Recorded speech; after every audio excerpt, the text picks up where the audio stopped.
오늘은 5월 가정의 달을 맞이하여 첫 번째 주일로 지키는 어린이 주일입니다. 그래서 어린아이를 축복하신 예수님이라는 제목으로 하나님의 말씀 전하도록 하겠습니다. 박현주 미래에셋 회장이 밝힌 젊은 시절의 유명한 일화가 있습니다. 박 회장의 어머니에 대한 사연입니다. 박 회장이 대학생이 됐을 때 어머니는 아들에게 1년치 용돈을 한꺼번에 줬습니다. 아직 어린 나이인 대학생에게 목돈이 생기다 보니 마냥 좋았을 법 합니다. 결국 박 회장은 용돈을 제대로 관리하지 못해서 너무 일찍 그것을 다 써버리고 말았습니다. 이런 경우 대부분 부모님들은 돈을 아껴 쓰라는 정도의 충고와 함께 용돈을 더 주는 것이 보통입니다만 박 회장의 어머니는 달랐습니다.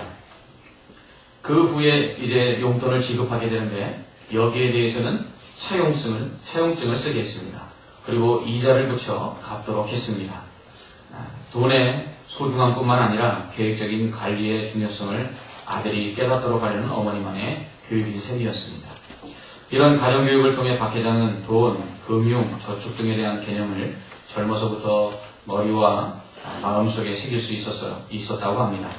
한 증권그룹의 회장이 되기까지 박 회장이 자신의 인생 가운데 가장 큰 영향을 준 사람을 누구로 꼽냐면 바로 이 어머니로 꼽고 있는 것은 당연한 일이라고 생각됩니다. 가정의 달 5월, 특히 어린이날을 앞두고 많은 부모님들이 자녀들에게 특별한 선물을 주고 싶어합니다. 물론 물질적인 선물도 중요합니다. 그렇지만 먼 미래를 위해 아이들에게 올바른 가치관과 인생관 그리고 물질관을 가르치는 것, 이 일이 더 중요하다고 생각됩니다. 이처럼 부모에게 자녀는 부모가 가진 것보다 더 좋은 것을 주고 싶고 더 가치 있는 것을 갖도록 해주고 싶어 합니다. 또한 부모는 자신이 경험한 것보다 더 좋은 경험을 하기를 자녀에게 바라지요. 대부분의 사람들은 다른 사람이 자신보다 뛰어나서 자신을 뛰어넘는 것을 원하지 않습니다. 그러나 유일하게 자녀만은 자신을 뛰어넘어서라도 훨씬 더 뛰어난 사람이 되기를 바라는 것입니다. 그래서 부모는 자녀를 위해 희생하는 것을 두려워하지 않으며 그렇게 해서라도 자녀만 잘 된다면 무엇이든지 감수하려고 하는 것입니다. 아마 기도하는 성도들의 기도 중 가장 많은 부분을 차지하는 것이 이 자녀들을 위한 기도가 아닐까라는 생각을 해보게 됩니다. 전에 있던 교회에서는 매년 5월이 되면 특별 새벽 기도회를 합니다. 특별히 자녀들이 학교에 가지 않는 놀토에 3대 특세를 했습니다. 그래서 자녀들과 함께 나와 새벽 기도를 했지요. 그리고 기도의 마지막 순서로 강단에 자녀들이 올라와서 교육자와 장로님들이 축복해주는 가운데 축복 기도를 받는 시간을 가졌습니다. 그러면 그 새벽에 그 갓난쟁이를 안고 강단에 올라오는 부모들을 볼 수 있습니다. 이처럼 자녀가 축복만 받는다면 그 갓난쟁이로 그 새벽을 깨워 부모는 강단에 오르고 싶은 것이 부모의 마음이라고 생각됩니다. 이처럼 모든 부모는 자녀들이 잘 되기를, 특히 하나님으로부터 복받기를 원합니다. 예수님 당시에도 많은 사람들이 자신의 자녀들을 예수님께 데리고 나와서 예수님께서 만져주시고 또 안수해 주시기를 원했습니다. 그런데 이때 제자들이 자녀들을 데리고 나오는 부모들을 꾸짖었습니다. 아마도 제자들은 예수님께서 많은 사역으로 인해서 피곤하신 가운데 어린아이들까지 데리고 나오는 그 부모들로 인해서 더 힘드시지 않을까 하는 생각이 들었던 것 같습니다. 제자들은 그래서 아이들을 데리고 나오는 부모들을 꾸짖으며 돌려보내려고 했습니다. 옛날 약장수가 생각납니다. 돈이 안 되는 아이들이 와서 구경을 하면 애들은 가라, 애들은 가 이랬던 그 약장수처럼 아이들이 오는 것을 제자들은 반기지 않았습니다. 그러자 예수님은 그런 제자들을 꾸짖으십니다. 그리고는 어린아이들이 내게로 오는 것을 금하지 말라. 그리고 천국은 이런 어린아이와 같은 자들의 것이다 라고 말씀하셨습니다. 그리고서는 그 아이들을 친히 이렇게 안고 그 머리에 안수해 주셨습니다. 우리는 이러한 예수님께 자녀를 데리고 나와 만져주시고 안수해 주시기를 바라는 부모들의 모습을 통해서 우리에게 주신 자녀들을 우리가 어떻게 양육해야 될지, 그리고 그 자녀들에게 필요한 것이 무엇인지를 알 수가 있습니다. 먼저 첫 번째로 우리의 자녀들은 구원이 필요합니다. 우리의 자녀들은 구원의 대상입니다. 예수님은 어린 아이와 같지 않으면 결코 천국에 들어올 수 없다 이렇게 말씀하셨습니다. 어린아이와 같아야 천국에 들어간다는 말은 어린아이도 천국에 들어갈 수 있다는 말입니다. 그러므로 우리의 자녀들이 구원의 대상임을 기억하시기 바랍니다. 그래서 우리 자녀들이 아직까지 예수 믿지 않고 있다면 이 자녀들이 어려서부터 예수를 믿었어야 되는데 지금이라도 늦지 않았으니 예수 믿게 해주십시오 하고 간절히 기도하시기를 주님의 이름으로 부탁을 드립니다. 믿는 부모는 자녀들이 신앙생활을 하지 않는 것을 가장 안타까워합니다. 왜냐하면 믿는 부모로서 자녀에게 가장 바라는 것이 있다면 그것은 구원이요 신앙이기 때문입니다. 만약 자녀들이 믿다가 낙심하거나 방황하여 신앙생활을 중지했다면 정말 눈물로 간구하십시오. 다시 신앙을 회복하고 구원의 자녀가 되도록 그들을 위해서 하나님께 간절한 마음으로 힘쓰시기를 주님의 이름으로 부탁을 드립니다. 둘째로 우리의 자녀들은 축복의 대상입니다. 자녀가 축복받기를 원하지 않는 부모가 없다고 말씀드렸습니다. 어느 부모나 자녀가 복받기를 원합니다. 그렇다면 복 주시는 분 앞에 나아가도록 해야 되지 않겠습니까? 우리의 축복의 근원은 하나님이신 줄 믿습니다. 그러므로 자녀들이 예수 믿는다라고 안심해서는 안 될 것입니다. 그 자녀들이 예수를 믿고 그 하나님 앞에서 늘 언제나 신앙을 유지함으로 복받는 축복의 자녀들이 되도록 그 신앙생활을 잘 유지하도록 권면하고 가르쳐야 될 줄 믿습니다. 하나님은 우리의 자녀들을 복 주시기를 원하십니다. 세 번째로 우리의 자녀들은 기도의 대상입니다. 자녀들에게 그 무엇보다도 기도가 필요합니다. 자녀들이 잘 되기를 원하십니까? 그렇다면 기도하십시오. 자녀를 사랑하는 부모는 자녀를 위해 기도합니다. 그러나 자녀를 사랑하지 않는 부모는 자녀를 위해서 기도하지 않는 부모입니다. 어린아이들을 데려와 예수님께 안수기도를 받기를 원하는 부모들의 모습이 믿는 부모들의 모습이어야 될 줄 믿습니다. 자녀들은 부모의 기도만큼 된다는 것을 명심하시기 바랍니다. 2010년 작년입니다. 7월 30일 오전 10시 10살 된 여자아이가 승용차로 유괴를 당했습니다. 사건을 접수한 여형사는 타 지역으로 발령받아서 안산경찰서에서 마지막 근무일임에도 불구하고 전국 유괴범 검거 담당 형사들에게 연락망을 취하고 전담반을 구성해서 30분 내로 가족들 전화기에 위치 추적 장치를 설치했습니다. 여형사가 아이의 엄마로 위장하고 몸값 5천만 원을 요구하는 유괴범들과의 5차례 전화 끝에 영등포 앞에서 만나 결국 유괴 8시간 만에 범인들을 검거하고 아이를 부모 품에 안겼습니다. 교회는 기도 비상망을 가동하고 중보 기도를 들어갔고 아이의 엄마는 정신을 가다듬고 간절한 기도로 하나님 앞에 딸이 돌아오기를 기도했습니다. 여형사는 유괴범을 8시간 만에 검거했다라는 것으로 인해서 이것은 기적과 같다고 이야기했습니다. 그러면서 그 여행사는 이렇게 덧붙였습니다.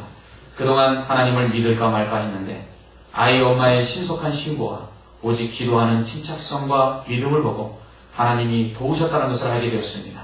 하나님이 도와주시지 않고는 이런 검거 기적은 있을 수가 없습니다. 이번 주부터 나도 교회에 나가야겠습니다. 그렇습니다. 부모의 기도는 힘이 있는 줄 믿습니다. 그러므로 여러분 자녀를 위해서 기도하는 부모님들 되시기를 주님의 이름으로 축원합니다. 우리 자녀들이 예수님을 믿고 구원받아야 합니다. 우리의 자녀들이 하나님께 복받는 자녀로서 항상 하나님 앞에 나아가야 합니다. 우리의 자녀들을 위해서 그러므로 부모들은 끝없이 기도하고 이 기도가 우리의 자녀들의 영혼과 육체가 잘 되는 축복의 통로임을 기억하시기 바랍니다. 뿐만 아니라 하나님께서 부모인 우리에게 자녀를 맡기신 이유가 또 있습니다. 그것은 자녀를 통해 하나님의 사랑을 깨닫고 또한 자녀에게 하나님의 사랑을 알도록 하기 위함입니다. 유대인들은 사랑을 4가지로 분류했습니다. 남녀 간의 이성적인 사랑인 에로스, 가족 간의 사랑인 스톨게, 그리고 또한 친구와 사제 간의 사랑인 필레오, 그리고 하나님의 사랑인 아가페로 사랑을 4가지로 구분했습니다. 하나님의 사랑은 아가페 사랑이라 부르는데 이는 무조건적인 사랑이요 희생적인 사랑을 의미합니다. 이러한 하나님의 사랑의 가장 근접한 사랑이 바로 부모가 자녀를 사랑하는 사랑입니다. 부모는 자녀를 사랑하면서 하나님께서 자녀를 내가 이렇게 사랑하는 걸 보니 자녀된 우리를 하나님도 이렇게 사랑하겠구나 라는 것을 깨닫게 되는 것입니다. 자녀 또한 부모의 사랑을 통해 하나님께서 또한 이렇게 나를 사랑하시는구나 라는 것을 알게 되고 배우게 되는 것입니다. 저는 결혼해서 아이를 낳은 후에 정말 하나님의 사랑을 더 깊이 알고 또 체험하게 되었습니다. 저는 시편 121편 4절 말씀에 이스라엘을 지키시는 이는 졸지도 아니하시고 주무시지도 아니하시는도다 라는 말씀의 뜻을 이 아이를 낳고 키우면서 더 깊이 묵상하고 또 은혜를 받게 되었습니다. 저희 아이는요, 한 번 열이 오르면 보통 40도까지 올라가는 건 기본이었습니다. 그러다 보니 아이를 키울 때 이 열이 오르면 해열제를 먹이고 또 그것도 안 되면 좌약을 넣고 그도 안 되면 물수건으로 닦아주고 그도 안 되면 아예 욕조에다가 미지근한 물을 받아놓고 아이를 그것에 담가두었습니다. 그래서 아이가 열이 오르면 이게 하루아침에 내리지 않더라고요. 내렸다 싶으면 다시 올라가고 그래서 하루 이틀 아이 때문에 밤새는 건 일도 아니었습니다. 그러면서 우리 아버지 되신 하나님도 그래서 졸지 아니하시고 주무시지 않는구나. 하나님이 우리를 사랑하셔서 걱정하시기 때문에 졸 수도 없고 주무실 수도 없는 것이구나 라는 것을 깨닫게 되었습니다. 아이를 가졌더니 아이를 주신 하나님의 그 사랑이 우리에게 얼마나 큰지를 알게 하셨습니다. 또한 사도 바울이 고린도전서 4장 15절에서 그리스도 안에서 일만 스승이 있으되 아버지는 많지 아니하니 그리스도 예수 안에서 내가 복음으로써 너희를 낳았습니다 라고 말합니다. 저는 아이를 낳고 키우면서 목회자의 마음이 이런 마음이구나, 하나님이 이런 마음으로 목회하라고 하시는구나 라는 것을 알게 되었습니다. 하나님께서 성도를 사랑하시죠. 그래서 목사님 저에게 맡겨주셨습니다. 그런데 이 성도들을 어떻게 양육해야 될까? 저는 목회라는 것이 말씀을 가르치는 자라는 것을 생각하고 잘 가르치면 되겠구나 생각했습니다. 그런데 많은 목회의 선배들이 저에게 말씀합니다. 아버지가 돼야 된다. 부모의 심정으로 자녀를 가르쳐야 된다고 그렇게 말씀해 주셨습니다. 그것을 제가 자녀를 낳고 났더니 이해할 수 있었어요. 우리 아이가 잘못하면 제 마음이 안타깝더라고요. 그리고 우리 아이를 혼낼 때에는 오히려 제 가슴이 아프더라고요. 성도들을 가르치고 권면한다는 게 이런 마음이구나. 성도들이 무엇인가 잘못하면 그것을 혼내야지 생각하기 전에 그것이 내 마음에 먼저 아픔으로 와야 되겠구나. 성도들을 혼낼 때 저 성도들이 저것으로 인하여 더 잘 되겠지 하는 기대감을 가질 뿐만 아니라 오히려 혼내는 내 마음에 안타까움과 그리고 아픔이 없으면 목회를 제대로 할 수 없겠구나 라는 것을 자녀를 키우면서 하나님이 알게 하셨습니다. 이처럼 하나님은 자녀들을 낳음으로 말미암아 하나님의 사랑을 알게 하셨고요. 또한 저에게는 목회가 무엇인지를 알게 하셨습니다. 자녀를 낳고 보니 하나님께서 얼마나 우리를 사랑하시는지 알게 되었는데 한편으로는요, 자녀를 낳고 보니 하나님의 사랑을 이해할 수가 없었습니다. 무슨 말이냐 하면 저는 우리 아이를 위해서 대신 죽을 수도 있고요, 대신 아플 수도 있고요, 대신 고통받을 수도 있습니다. 늘 그런 마음으로 자녀를 양육합니다. 그런데 하나님은 어떻게 나 같은 죄인을 위해서 하나밖에 없는 아들을 대신 죽이실 수 있을까? 이해할 수가 없었습니다. 내가 하나님이라면 차라리 하나님 자신이 죽지 아들을 죽일 수가 없는데 왜 하나님께서는 예수 그리스도를 죽였을까? 이해할 수 없는 그 사랑이 자녀를 낳고 보니 더욱더 크다는 것을 알게 되었습니다. 그렇습니다. 자녀를 주신 것은 이처럼 크신 하나님의 사랑을 우리로 알도록 하시기 위해서 하나님께서 우리에게 자녀를 주신 줄 믿습니다. 또 하나님께서 자녀를 주신 이유는요, 어린아이가 부모를 따르는 모습을 통해서 하나님을 믿고 따르는 것이 무엇인지 우리로 알도록 하시기 위함입니다. 예수님은 어린아이와 같지 않으면 결단코 천국에 들어올 수 없다고 말씀하셨어요. 여러분, 어린아이들이 부모를 따르는 것 한번 보십시오. 얼마나 절대적으로 따릅니까? 얼마나 확실합니까? 우리 아이가 어렸을 때 제가 어디 가자 그러면 무조건 따로 나옵니다. 제가 가면서 너 이따가 다리 밑에다가 버리고 올 거야. 그래도 따로 나옵니다. 왜 그렇죠? 믿기 때문입니다. 어린아이와 같아야 천국에 간다는 말은 이처럼 하나님에 대해서 절대적으로 신뢰한다는 것입니다. 그 하나님께서 나에게 데려가시는 그 길, 인도하시는 그 길은 나를 위한 길이고 항상 좋은 길이라는 것을 확신하는 것, 그것이 어린아이의 믿음인 줄 믿습니다. 우리에게 이런 믿음이 있어야 된다는 것을 자녀를 주셔서 알게 하시는 것입니다. 그러므로 자녀를 주신 것은 우리에게 축복인 줄 믿습니다. 요즘 젊은 사람들 자녀를 낳지 않으려고 해요. 근데 자녀를 낳지 않으면요, 이 하나님의 사랑을 알 수가 없는 것입니다. 자녀를 낳지 않는 것만큼 하나님의 또 다른 축복을 경험하지 못하는 것이에요. 그러므로 이제 결혼을 앞두고 있는 우리 청년들, 다 하나님이 주시는 귀한 선물로 주시는 그 자녀들을 낳아서 이 하나님의 사랑을 더 깊이 체험하기를 주님의 이름으로 축복합니다. 또한 하나님께서 우리에게 이러한 자녀를 주시고요, 하나님의 말씀대로 잘 가르치라고 그렇게 말씀하고 있습니다. 우리가 자녀들을 가르쳐야 될 때요, 첫째로는 하나님의 사랑을 가르쳐야 합니다. 하나님은 언제나 우리를 사랑하십니다. 하나님이 우리를 사랑하셔서 오래 참으시고 기다리시고 또한 기대하십니다. 그리고 우리의 연약함도 용납해 주시는 분이십니다. 그리고 언제나 변함없는 모습으로 신실하게 우리를 축복하시는 분이십니다. 이것을 부모가 보여줘야 합니다. 이렇게 부모가 하나님의 사랑을 보여주기 위해서는요, 저는 특별히 감정 조절을 좀 잘해야 된다고 생각합니다. 성경 말씀에 보면 부모는 자녀를 노엽게 하지 말라 그렇게 말하고 있습니다. 요즘 감정 코칭이라는 것이 자녀 교육에 있어서 중요하게 여겨지고 있습니다. 감정 코칭이라는 것은 자녀의 그 감정을 억압하지 말고 그 자녀의 감정을 손상시키지 않는 상태에서 그 자녀의 감정을 인정해주고 그 감정을 잘 표현할 수 있도록 그렇게 해주라는 것입니다. 여러분, 요즘은 IQ 시대가 아니라 EQ 시대라고 이야기합니다. 감성적인 사람이 더 인정받고 사회적으로 더 출세할 수 있다고 이야기합니다. 그런데 대부분의 부모들은 우리 자녀들의 감정을 묵살하거나 부모들의 감정을 더 중시 여깁니다. 대부분의 부모들이 자녀를 혼낼 때 뭐라고 이야기합니까? 어디서 울어? 뭘 잘했다고 울어? 어디서 화를 내? 그리고서는 자신은 아무 여과장치도 없이 자녀들에게 감정을 막 쏟아냈습니다.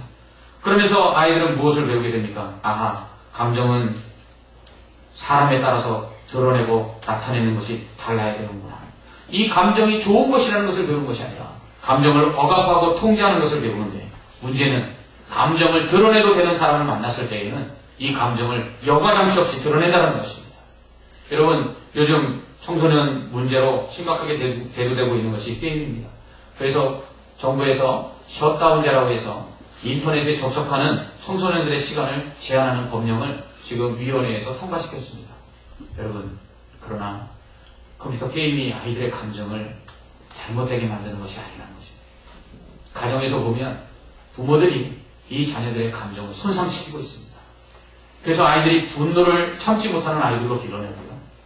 그리고 자기보다 약한 사람에게는 언제든지 이 분노를 드러내도 된다라고 부모로부터 배우는 것입니다. 그래서 부모는 자신의 감정은 자녀에게 드러내도 되지만 자녀는 자신의 감정을 부모 앞에 드러내지 못하도록 억압함으로 나중에 자기보다 약한 애들에게 감정을 드러내고 그리고 감정을 폭발시켜서 그 아이를 억누르는 것입니다. 요즘 학내 사태로 일어나는 학교 폭력들 다 이러한 배경에서 나오는 것입니다. 그러므로 우리 부모들이 이 감정을 잘 다스리고 또한 통제하며 그리고 그 감정이 좋은 것이라는 것을, 우는 감정도 좋은 것이고 웃는 감정도 좋은 것이고 화를 내는 것도 때로는 필요하다는 것을 잘 가르쳐야만 자녀들은 그 감정 속에서 상처받지 아니하고 자신을 잘 다스리는 자로 산다는 것입니다. 이렇게 부모가 자신의 감정을 잘 드러내지 못하면, 그래서 분풀이의 대상으로 자녀에게 화를 내면 자녀들은 어떻게 되냐면 하나님을 그렇게 생각하는 거죠. 우리 하나님은 분노하시는 하나님, 우리 하나님은 자기 마음대로 하시는 하나님, 하나님 앞에서 내 뜻은 필요 없고 그냥 하나님이 하라고 그러면 어쩔 수 없이 끌려가더라도 해야 된다고 그렇게 하나님 이해한다는 것입니다. 청년들을 교육하면서 많은 청년들이, 목사님, 하나님 너무 힘들어요. 하나님은 자기 마음대로 하세요. 하나님은 자기 뜻대로만 하세요. 나에게 내가 무엇을 원하는지 하나님은 원하시지 않는 것 같아요. 언제나 하나님 앞에서는 내 뜻을 구부려야 되고 그리고 내 뜻을 하나님 앞에 맞춰가야만 돼요. 물론 그것이 맞는 말이지만, 그러나 하나님은요, 하나님의 계획을 우리의 기도 가운데 바꾸시기도 하고요. 그리고 하나님은 우리를 오래 참으시고요. 그리고 우리를 용납해 주시고요. 때로는 우리의 있는 모습으로 우리를 받아들이시고 격려하시는 하나님이시라는 것입니다. 그러나 부모가 감정을 드러내고 격려하지 못하고 칭찬하지 못하며 그리고 용납하지 못하고 받아들이지 못하면 그들은 하나님으로부터, 하나님도 그러한 부모의 모습을 가지고 있지 않나 오해하게 된다는 것입니다. 그러므로 우리 부모는 자녀들에게 오래 참으시고 용서하시고 그리고 용납해 주시는 그 하나님의 사랑을 가르치는 부모가 되어야 될 줄 믿습니다. 둘째로 하나님은 공의로우신 하나님이십니다. 하나님은 사랑이 많으시지만 분명 하나님은 정직을 요구하시고요. 거룩을 요구하시는 분이심을 가르쳐야 합니다. 여러분, 하나님은 죄를 미워하시는 분이십니다. 그러므로 자녀들이 잘못했을 때 그것은 하나님이 기뻐하시지 않는다는 것을 분명히 가르쳐야 합니다. 어느 권사님께서 자녀들이 잘못을 하면 하나님께 반성문을 적게 하셨는데 때로는 5장, 때로는 많으면 그거보다 더 많게 적게 하셨대요. 제가 그 말씀을 들으면서 질려서라도 내가 잘못하지 않겠구나, 자녀들이 그런 생각을 했습니다. 저도 어렸을 때 형제끼리 다투거나 또한 잘못을 하면 어머니께서 회개 기도를 시키시는데요. 꼭 30분 이상 회개 기도를 시켰습니다. 잠깐 5분 말다툼하고 30분 회개 기도, 이거 쉬운 일 아닙니다. 그래서 작은 죄라도 하나님께서 미워하신다는 것을 그때 배웠습니다. 그렇습니다. 자녀를 망치는 부모들의 특징이 무엇입니까? 과잉보호입니다. 과잉용납입니다. 다 받아줘 보십시오. 다 들어줘 보십시오. 다 해줘 보십시오. 그러면 자녀가 잘 망할 것입니다. 안 되는 것이 있다는 것을 가르쳐야 됩니다. 해서는 안 되는 것이 있다는 것을 가르쳐야 합니다. 하나님의 말씀에 불순종해서는 안 된다는 것을 가르쳐줘야 합니다. 지금 부모가 혼내야 할 때, 가르쳐야 할 때 그렇게 하지 않으면 나중에 하나님의 더 무서운 징계를 자녀들이 받을지도 모른다는 두려운 사실을 기억하셔야만 합니다. 사실 부모가 자녀에게 분명한 기준을 가지고 잘못을 지적하고 고면하는 것은 사랑 때문입니다. 말씀을 기준으로 자녀에게 할 말을 반드시 하십시오. 그렇게 하지 않는 것은 자녀를 사랑하지 않는 것입니다. 그러다 나중에 하나님께서 자녀에게 직접 징계하실 때에는 부모가 자녀를 손대지 않음으로 인하여 그 자녀가 부모에게 맞는 매보다 더 심각한 매를 맞을 수 있다는 것입니다. 우리가 수요일마다 엘리 제사장의 이야기를 지금까지 살펴보지 않았습니까? 그 두 아들들이 제사장으로서 제사를 멸시하고 하나님 앞에 불순종했을 때 그 엘리 아버지가 그것을 용납함으로 말미암아 결국 전쟁터에서 그 두 아들이 죽었고 그 가문이 비참한 말로를 겪지 않습니까? 그렇습니다. 자녀들을 가르쳐야 될 때 여러분 가르치시고 하나님의 공의를 전해줘야 될 줄 믿습니다. 마지막으로 세 번째로 하나님은 믿음을 요구하시는 분임을 가르쳐야 합니다. 예수 믿어야 될 뿐만 아니라 이 믿음 위에 살아야만 하나님께서 주시는 은혜가 있음을 가르쳐야 합니다. 특별히 무엇보다 고난 가운데서 믿음을 지키는 법을 가르쳐 주십시오. 평안하고 쉬울 때는 믿음 지키기가 어렵지 않습니다. 그러나 고난과 시련이 왔을 때에는 믿음을 지키는 것이 쉽지 않습니다. 극동방송에서 들은 내용입니다. 어느 부모가 자녀를 위해서 기도를 요청했는데요. 자녀가 어렸을 때, 중학교 때 혈소판과 백혈구 수치가 낮고 그로 인해서 비장이 붙고 그리고 몸이 약해졌다고 합니다. 어린 나이에 이 자신의 몸에 이 질병을 깨달은 아이가 중학교 2학년 때부터 실망해서요. 컴퓨터 앞에 앉아 게임만 했다고 합니다. 지금은 벌써 고등학교를 졸업했는데도 불구하고 집에서 그냥 쉬고 있다는 이 아이를 놓고 아이가 건강도 회복하고 하나님께서 이 아이를 통해서 이루시고자 하시는 계획이 있음을 이 아이가 깨닫고 믿음을 회복하게 해달라고 기도를 요청하는 것이었습니다. 여러분, 어린 나이에 당한 시련은요, 평생의 꿈이 자제되는 아픔과 상처가 될 수 있습니다. 그러한 때에 부모가 그 고난을 이겨낼 수 있는 것이 믿음임을 가르쳐줘야 합니다. 그러나 이거 쉽지 않지요. 로마서 5장 4절에서는 인내는 연단은 소망을 이루는 줄 알미로다 라고 말씀하고 있습니다.